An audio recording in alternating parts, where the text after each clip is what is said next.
a você nessa data querida. Agora é hora de dar parabéns ao SBT, Sistema Brasileiro de Televisão, que completa 24 anos nesta sexta-feira. Quando começou eram 4 emissoras, hoje são mais de 100, com toda a programação diversificada. A segunda maior rede de TV do país leva informação, entretenimento, diversão, alegria a milhões de brasileiros. SBT, que nasceu de um sonho de um empresário e apresentador, Silvio Santos. Nesse momento está no ar a TVS, Canal 4 de São Paulo. Parabéns, Silvio! Parabéns pra você! Parabéns. Nessa data querida, muitas felicidades, muitos anos. Eu repito as palavras que falei quando entrei aqui. O que o SBT significa? Significa que você sabe de onde veio o dinheiro desse homem que construiu uma rede de televisão deste tamanho e que dá a liberdade do tamanho que ele dá a nós. Porque nós vivemos num país onde tem muita rede de televisão milionária que a gente não sabe de onde veio o dinheiro até hoje. O SBT a gente sabe. Então isso é bonito. E é aquilo que a Hebe fala muito. Isso aqui dentro é um ambiente de trabalho diferenciado de qualquer outra rede de televisão. E o que a gente pode falar aqui, vamos ser muito justos, nós não falaríamos em nenhum outro lugar. A liberdade é tão grande que só aqui no SBT, uma deputada como a Luciana Genro, que viveu a vida inteira no PT, poderia falar o que ela vai falar aqui agora. Vamos a ela, ela começa falando sobre as palavras do Lula de que ele foi traído. Para ela, o Lula não foi traído. Porque quem é traído demonstra indignação, né, Cajuru? E ele não conseguiu demonstrar isso. E mais do que não conseguir demonstrar indignação, ele não tomou nenhuma atitude diante dessa traição. Ele disse que se estivesse ao meu alcance eu já teria tomado as devidas providências. Mas só um pouquinho. Ele é o grande comandante do PT. E o seu Delúbio Soares continua afiliado no PT, que eu saiba, até o depoimento dele na CPI, ele continuava recebendo salário do PT, com advogado pago pelo PT. Isso ele falou no depoimento? Falou, que ele o falou, PT pagava o advogado. Pagava o advogado e pagava o salário ainda. Não sei se agora continua, mas naquele momento sim. O Zé Dirceu tá lá, é ainda o que comanda o PT por trás dos bastidores. Então, é evidente que ele não foi traído, porque quem é traído exige, pelo menos no âmbito do seu partido, se é verdade que no âmbito legal as pessoas têm que passar por um julgamento do qual o presidente da República não é o diretamente responsável, mas no caso do partido, se pessoas da importância do Zé Dirceu, do Delúbio, do Genuíno, traíram a confiança do Lula, ele ia exigir a punição imediata desses militantes, como ele exigiu do João Fontes. Porque ali ele se sentiu traído pelo João Fontes, porque o João Fontes revelou aquela fala dele... Aquela fala dele de que ele chamava o Sarney de ladrão, ali ele se sentiu traído e ele exigiu a expulsão sumária do João Fontes. E não se sentiu traído, na sua opinião, então, por posturas... Claro que não. Ele foi o artífice, ele foi o arquiteto, e ele foi conivente, ele participou de todo esse esquema, por isso não há traição. Há traição, sim, dele contra o povo brasileiro. Mas em nenhum momento você acredita, deputada, com toda a história sua vivida com o presidente Lula no PT, em nenhum momento você acredita que, de repente, ele sabe que ele foi traído, mas quem o traiu, ele não tem condições de chegar publicamente e dizer quem foi? Eu acho que é porque, justamente, as atitudes do Zé Dirceu foram tomadas em consonância com ele. E se ele entregar o Zé Dirceu às feras, o Zé Dirceu pode entregá-lo também. Eu acho que esse é o problema. Por isso que ele não fala na televisão que é o Zé Dirceu que o traiu. Porque essa era a grande expectativa. Assim? Ele é refém do Zé Dirceu? Eu acho que sim. Eu acho que ele é refém do Zé Dirceu. Quem é mais refém? O Lula do Zé Dirceu ou o Zé Dirceu do Lula?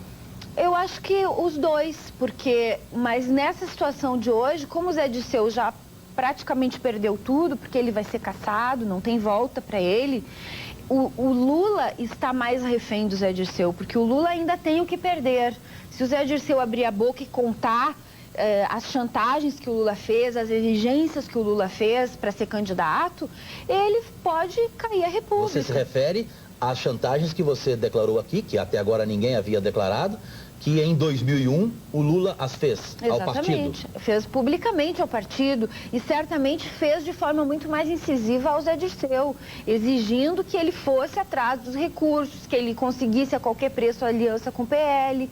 Então tudo isso o Zé Dirceu, se resolver falar, daí não tem volta mesmo para o Lula. Para você, o Lula, o PT, na discussão com o Valdemar, que ele veio a público agora e declarou, para você, o PT comprou o vice, José Alencar? Não, para mim não, né? O Valdemar contou isso. Para mim, o Valdemar está falando a verdade, quando ele diz que vendeu o PL para o PT por 10 milhões de reais, mas não colocando é triste você ter que acreditar no Valdemar, Luciana Genro? Mas nós também achamos triste ter que acreditar no Roberto Jefferson e a realidade foi confirmando cada coisa que ele disse. E muitos do PT nos diziam naquela ocasião, vocês estão acreditando no Roberto Jefferson, esse canalha, esse escroque que não merece confiança. Quem dizia isso? Os deputados do PT, inclusive alguns que hoje estão chorando no plenário porque se sentem realmente traídos, não acreditavam, porque era o Roberto Jefferson que estava falando. E nós dizíamos, olho, porque a briga no balcão de negócios é que propicia que a corrupção e que as falcatruas venham à tona. Foi assim com o Collor, foi assim com o Fernando Henrique. Sempre é a briga entre eles que traz as coisas à tona. Eu fiquei estupefato, porque a senadora disse aqui, que você acompanhou, que entre o Zé Dirceu e o Lula, ela prefere gente como o Zé Dirceu, porque pelo menos ele diz na tua cara o que vai fazer, ou seja, ele é previsível. Já o presidente Lula, ela usou aquela expressão muito forte, né, que todo mundo lá no SBT ficou até preocupado. Cajuru, vamos colocar isso no ar? Não vamos colocar? Mas foi uma declaração dela, de que o Lula te abraça e manda te esfaquear pelas costas. Isso não é radicalismo por parte dela, e se você também pensar assim, por parte de vocês, não é uma coisa muito forte para quem conviveu com ele, para quem conviveu nesse partido até 2 anos, 3 anos atrás, deputada? É que a gente conhece, né, Cajuru? A gente conhece e realmente eu acho que o que ela quis dizer com essa imagem forte é que o Lula é uma pessoa dissimulada. Ele não compra as brigas pessoalmente. Ele, diferente do Zé Dirceu, que diz eu vou te destruir, ele usa outras pessoas para fazerem o serviço sujo para ele. E foi isso que aconteceu agora. Toda essa lama que está aparecendo, ela confirma isso que a Heloísa diz, sob outro ângulo. Ele usa de cabeça erguida? Que ele usa as pessoas para fazerem um serviço sujo para ele. É isso que ela quis dizer. Então, que é o que você pensa também. É o que eu penso também. Mas você já pensava antes dela ou vocês duas chegaram a essa conclusão juntas? Não, eu já pensava também. Eu nunca tinha conseguido formular essa imagem que ela formulou de forma tão... Que para você é perfeita? Tão perfeita, tão perfeita. Agora, ele tem sempre essa forma de atuação, que é de não fazer as coisas diretamente para não se desgastar. Por isso, talvez a CPI não consiga encontrar algum documento, algum fato concreto incriminando diretamente o Lula. Por isso que você não acredita, deputada Luciana Genro, em impeachment? Não é que eu não acredite em impeachment por isso. Eu não acredito no impeachment porque eu acho que as elites econômicas não têm interesse no impeachment. Porque tudo que já apareceu agora já seria suficiente para ver impeachment. O que houve até agora para você? Não seria suficiente. O Lula seria merecedor de impeachment? Haveria que se investigar um pouco mais as declarações do Duda Mendonça, aquela conta no exterior, o Valdemar, o que ele disse, confirmando tudo isso, é caso de impeachment. Agora, o problema mesmo também... com este Congresso que aí está? Esse é o problema, porque esse Congresso não tem moral, não tem legitimidade, não tem credibilidade para votar o impeachment do Lula. Na verdade, este Congresso também merece o impeachment, né? Só que não existe o impeachment do Congresso. Por isso a proposta de vocês é o plebiscito? Por isso a gente está propondo que o povo seja chamado a fazer o impeachment do Lula e do Congresso. Então, através do voto, declarando se legitima a continuidade desse governo e desse Congresso ou se deseja antecipar as eleições, que para mim seria a melhor alternativa. Para você seria a melhor solução. Para fechar aqui o perfil, no entendimento da deputada, então, o presidente Lula é tudo isso. Agora vamos ao campo da corrupção. No entendimento teu, é possível acreditar que o presidente Lula não tenha roubado para ele próprio, ou seja, enriquecimento ilícito, como foi o caso da acusação contra Fernando Collor, e aí para mim reside a diferença de Collor para Lula, ou seja, das acusações. Para você existe essa diferença entre Lula e Collor, um com enriquecimento ilícito de acusação e o outro, no caso hoje o presidente, desse esquema de corrupção partidária? Não sei, Cajuru. Realmente não sabe? Não sei. Eu não boto a minha mão no fogo pelo Lula em nenhuma circunstância. Não boto. Agora, o que só para concluir, concluir, só essa parte, só para concluir, para vocês entenderem e para você em casa, para quem não entendeu, quais foram as chantagens e as exigências do Lula em 2001, que segundo ela, se o Zé Dirceu contar, a República cai. Entenda, ela vai rapidinho contar só isso agora. E o Lula, é bom lembrar, Cajuru, ele estava chantageando o PT lá nos idos de 2001, isso é uma coisa pouco lembrada. Ele estava chantageando o PT para ser candidato, porque ele dizia que não queria perder pela 4ª vez. Dessa eu não sabia e ainda não tinha ouvido falar. Ele chantageava o PT, dizendo que não queria ser candidato para perder novamente, porque seria a 4ª derrota. Foi até capa da Veja, Lula ameaça desistir da candidatura. Exatamente, e que, portanto, ele só seria candidato se tivesse uma aliança importante em torno dele, e aí que entrou a compra do PL, se houvesse recursos financeiros para, inclusive, contratar marketing de primeira linha. Duda Mendonça. Duda Mendonça. Ele queria o Duda Mendonça. Eu não me lembro, para te falar a verdade, se ele chegou a mencionar o Duda, mas ele exigia essa estrutura financeira, assim, com força, né, com volume de recursos para fazer uma campanha de primeira linha. Então, evidentemente, que ele deu carta... Tá? Mesmo que ele não tenha dito explicitamente ao Dirceu, vai atrás de recursos do Caixa 2, ele disse explicitamente, faça o que for necessário, me poupe dos detalhes sórdidos, mas é isso. Faça o que for necessário para ter aliança e para ter dinheiro. Então eles foram lá, compraram o PL e começaram a fazer esse esquema de Caixa 2. Que, aliás, não começou agora. Pode parar. Não precisamos de mais nada. Pode parar. Não precisamos de mais nada. Faça o que for necessário e me poupe dos detalhes sórdidos. Duas observações que eu queria fazer. Primeiro, é estarrecedor ouvir as observações que ela faz, como foram estarrecedoras as observações da Heloísa Helena, porque são companheiras ou ex-companheiras, não são oposicionistas, não são inimigos políticos do Lula. Segundo, Caixa 2 em campanha política é crime eleitoral. Não é um deslize, não é um erro. E todos crime fazem. Eleitoral, em qualquer parte do mundo. Estupefato. Eu estava aqui observando a primeira coragem, a ousadia dessas mulheres. E a segurança. A segurança. Com que ela está. É impressionante.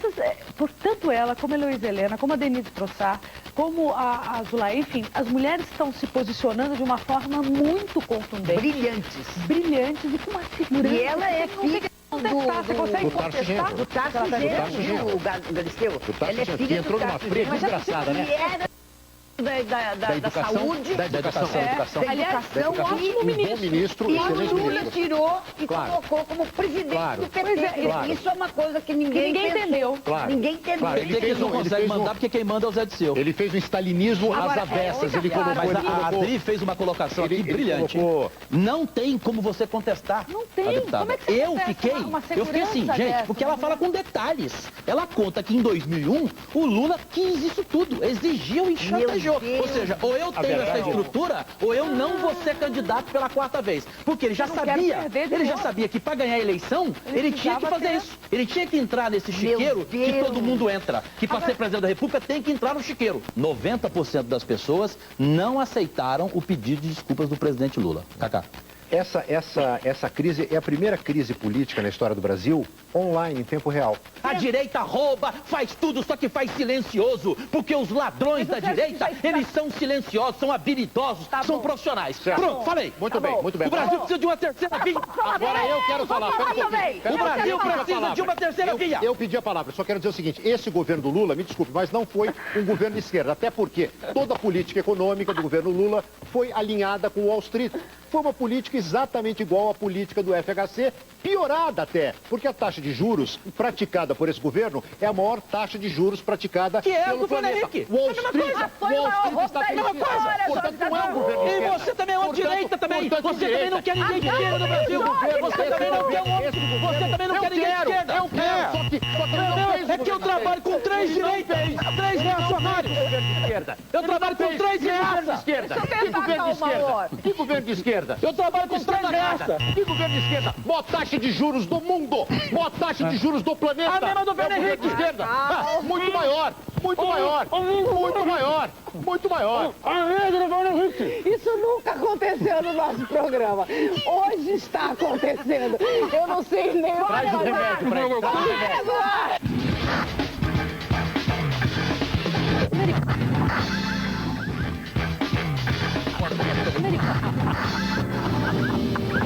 Só 5 segundos rapidinho. Ela tem razão, porque tem muito homem sem vergonha que fica dando de cima da funcionária, abusando do poder dele, sabe por que pra ela mulher mandou? ter que ir pra cama com ele. Então tem muito homem sem vergonha.